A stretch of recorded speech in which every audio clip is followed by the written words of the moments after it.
अस्सलाम वालेकुम नाजरीन, आप देख रहे हैं ZH न्यूज़। मैं हूं ज़हीर अहमद। नाजरीन, पाकिस्तान के अंदर बड़े बड़े लतीफ़े होते हैं। 90 दिन के अंदर इलेक्शन, काबीना 90 दिन के अंदर इलेक्शन कौन चाहता है, कौन नहीं चाहता, कौन दो नंबरी कर रहा है, कौन दोनों विकेट के दोनों तरफ खेल रहा है, कौन खामोश होकर बैठा हुआ है बिल्कुल कि 90 दिन के अंदर इलेक्शन ना ही हो तो अच्छा है, बिल्कुल खामोश होकर कौन दोनों तरफ खेल रहा है।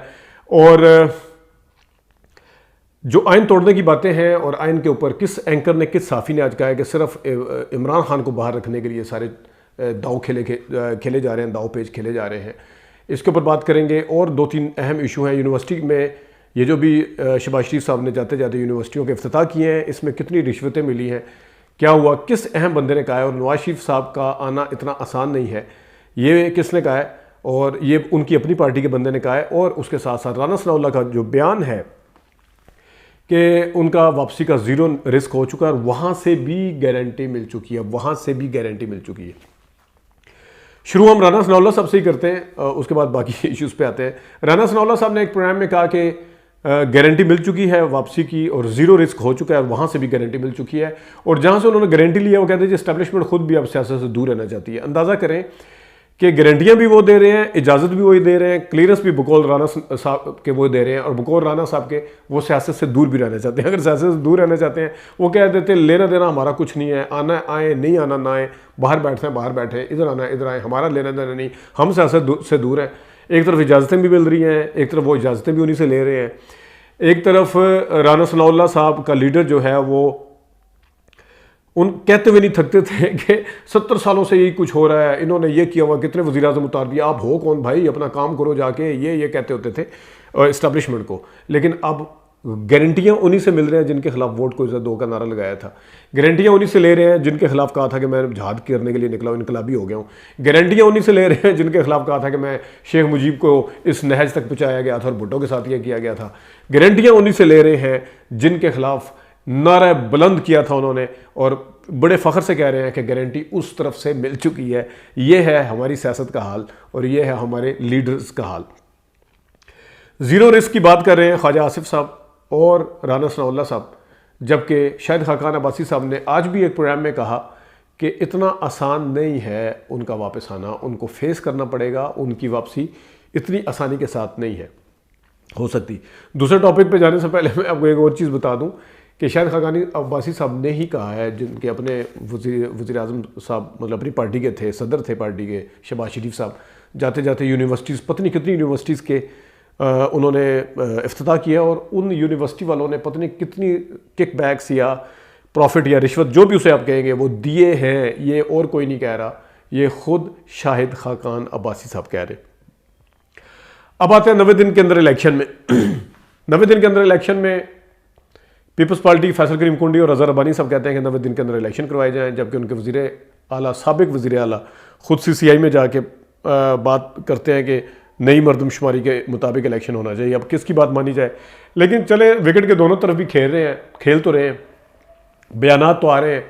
दूसरी तरफ शाह महमूद कुरैशी साहब, हालांकि जिस तरह उनको पक्का उम्मीद है कि वो बल्ले के निशान और चेयरमैन के साथ इलेक्शन लड़ पाएंगे, वो ख़त लिख रहे हैं कि 90 दिन के अंदर इलेक्शन करवाए जाए। वो चलें ठीक है। बाकी भी छोटी छोटी जमातें 90 दिन के अंदर इलेक्शन की भी बात करती हुई नजर आती हैं। नहीं अगर कोई बात करता हुआ नजर आता, बिल्कुल जिस तरफ खामोशी है, वकला भी आपको बात करते नजर आ रहे हैं। कोई सुप्रीम कोर्ट बाहर चली गई है, उधर सुप्रीम कोर्ट में लेके कि 90 दिन के अंदर इलेक्शन होने चाहिए। इलेक्शन कमीशन के बाद अगर 90 दिन के अंदर कोई इलेक्शन की बात नहीं कर रहा, वो है नून लीग। नून लीग में राना सनाउल्लाह साहब का बयान सबसे पहले आया था कि फरवरी तक जा सकते हैं इलेक्शन, 2-3 दफ़ा उन्होंने कहा। उसी तरह ख्वाजा आसिफ भी इसी किस्म की बातें कर चुके हैं। उनको कोई प्रॉब्लम नहीं है। उसकी वजह क्या? उसकी वजह सिर्फ और सिर्फ ये है कि नवाज शरीफ साहब की वापसी जब तक वाज़ह नहीं होगी, वो 90 दिन के अंदर इलेक्शन के लिए तैयार नहीं है।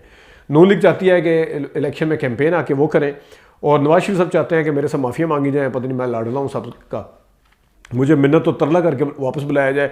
आपने देखा होगा कि जो जितने उनके पसंदीदा या उनके ग्रुप के अंदर हैं, वो उनको इस बंदे को वापस लाना चाहिए, पाकिस्तान के ऊपर एहसान है, इससे माफ़ी मांग के वापस लाएँ।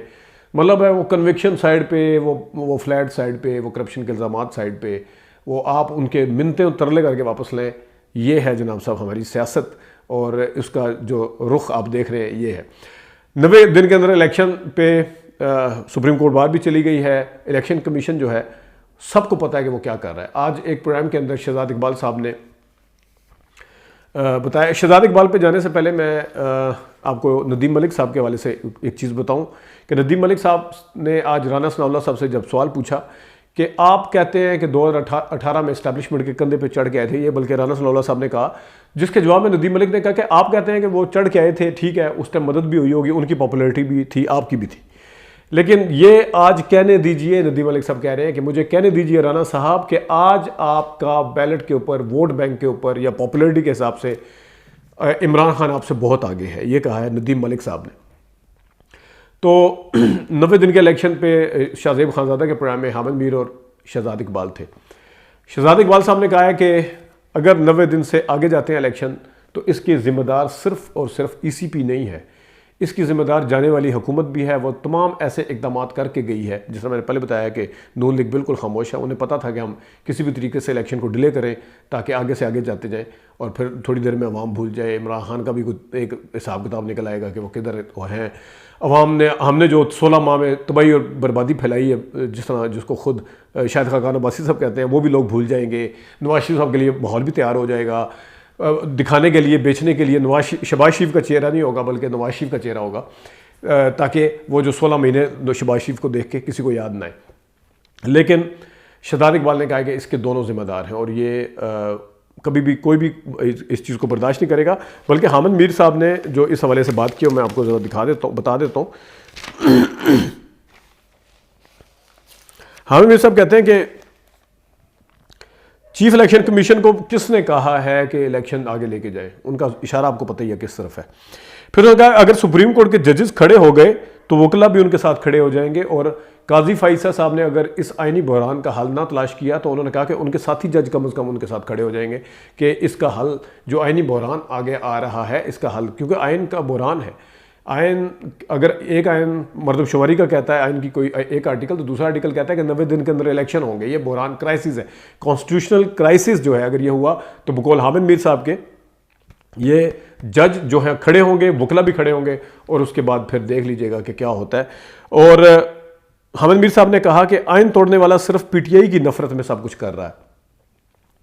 आयन तोड़ने वाला सिर्फ PTI की नफरत में है कि इसको पीछे लगाना है, इसको इलेक्शन में नहीं आने देना, इसको किसी तरफ नहीं आने देना।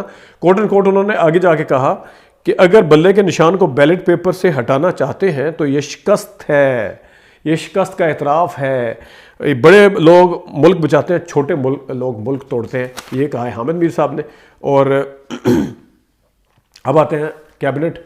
जो कैबिनेट है उसमें कुछ तो ज़ाहिर है शमशाद अख्तर साहिबा पहले भी रही हैं 2018 में FM अपना फाइनेंस मिनिस्टर, फिर सरफराज बुगटी साहब ज़ाहिर बाप पार्टी के हैं, वो वज़ीर दाखिला भी रहे हैं बलूचिस्तान के अंदर। लेकिन इसमें बाकी चलें ठीक है, वसी शाह, जमाल शाह वगैरह की भी सबको पता है कि वो किस तरह लॉबिंग करते हैं और किस तरह करते हैं। वसी शाह का भी चलें, टूरिज़म का है, वो जिस तरीके से भी उनकी इतनी सामने नहीं है। लेकिन हैरानी इस चीज़ पे है कि जो वज़ारत इत्तलात का कलमदान है वो दिया गया अनवर सोलंकी साहब को, अपना मुर्तज़ा सोलंकी साहब को। मुर्तज़ा सोलंकी साहब जो हैं वो किसी से ढके छुपे नहीं हैं।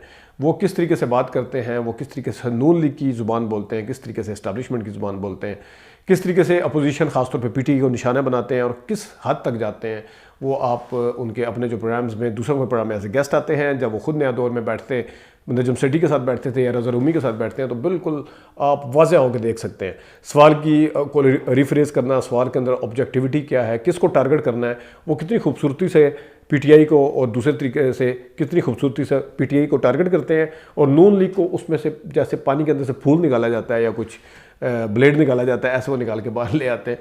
तो ये है जनाब साहब वो फल जो उन्हें मिलना था, ये है वो फ्रूट जो उन्हें लेना था। और अपने आप को चले अभी तक तो ये था कि जो भी है साफ़ी लोगों ने समझते थे, कहते थे कि साफ़ी है, लेकिन अब बिल्कुल फ़ाहद हुसैन की तरह, बिल्कुल नजम सेठी की तरह और बिल्कुल आमिर मीर की तरह और बिल्कुल वो लोग जिन्होंने ओहदे कबूल किए, जो जिनका ताल्लुक़ मीडिया से है, वो कम अज़ कम अब मुर्तज़ा सोलंकी साहब ये नहीं कह सकेंगे, उनको इस तरह कोई सीरियस लेगा नहीं, क्योंकि जितनी गत बनी थी फ़ाहद हुसैन साहब की और जितनी दूसरे लोगों की बनी, मालिक साहब की भी बनी, वो सब के सामने है। तो ये अपनी कीमत बताने वाली बात होती है असल में, कि आपकी कीमत क्या है। आपकी कीमत एक वजारत है या उसूल है। मैं कई ऐसे साफ़ियों को जानता हूँ जिनको हर दौर में 2013 में भी, 2018 में भी, अभी भी वजारतें ऑफ़र हुई। हालांकि मैं उनकी एडिटोरियल लाइन से इख्तलाफ करता हूँ, लेकिन बहरहाल चले उन्होंने एक दिखाया कि हम इस चीज़ को इनकार कर सकते हैं। ये नहीं कि अब सारा आलम की तरह पैमरा को लेके बैठ जाएं, फ़लाने की तरह फ़लाना कोई उसका मामले खुसूसी बन जाए, वज़ीर आज़म का फ़लाना चला जाए, ये इस तरह नहीं है। तो ये कुछ इश्यूज़ थे जो आपके साथ डिस्कस करने थे। अपना ख्याल रखिएगा। अभी तक के लिए इतनी इजाज़त दीजिए। अल्लाह हाफ़िज़।